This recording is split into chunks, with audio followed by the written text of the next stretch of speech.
Hello বন্ধুরা, আমরা আজকে ভাসতে ভাসতে গড়ে গেলাম। আমি আর আমার বান্ধবী বের হয়ে গেছি। আমরা যাচ্ছিলাম, আজকে একটা মিটিং আছে, তার জন্য আমরা বের হয়ে গেছি। কিন্তু দেখো রাস্তাতে এত রৌদ্র পড়েছে, তারপর আমরা একটা অটো পেয়ে গেছি। যাই হোক, এই অটোটা পেয়ে আমাদের মুখেই একটা স্মাইলটা এসে গেছে। তারপর আমরা মিটিং যেখানে হবে এখানে এসে গেলাম, কিন্তু এখানে ভিড় ছিল, তার জন্য এত রৌদ্রও ছিল যা এখানে বসারও জায়গা নাই। তারপর এখানে আমরা দাঁড়িয়ে দাঁড়িয়ে একটু গল্প সল্প করলাম, করতে করতে জায়গাটা খালি হয়ে গেল। তারপর এখানে এসে বসে গেলাম। তারপর আমাদের মিটিংটা স্টার্ট হয়ে গেছে। আমাদের মিটিংটার টপিক হচ্ছে আমাদের মহিলার ভালো মন্দ আর খারাপের জন্য এই মিটিংটা হয়েছে।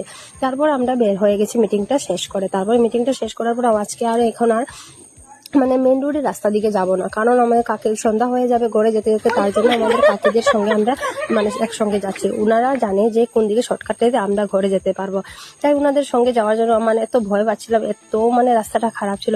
আর এখানে দেখো একটা বাসের দিকে যেতে হবে, এইটা দেখে তো আমার ভিতরে এরকম ভয়ঙ্কর ভয়টা লেগেছে কি বলার মতো না। ওরা তো স্পিডে চলে গেছে, কিন্তু আমি তো আর যেতে পারছিলাম না। আমি আস্তে আস্তে পা দিয়ে যাচ্ছি, কারণ আমার ভিতরে একটাই ভয়, আমি পড়ে যাই। তাই এইসব করতে করতে এই বাসটা পার হয়ে চলে গেলাম মাঠেতে। এখন মাঠেতে একটাই ভয় যে সাপ নিয়ে এসে যায়। তাই এইসব করতে করতে ঘরে পৌঁছে গেলাম। সবাইকে টাটা, বাই বাই।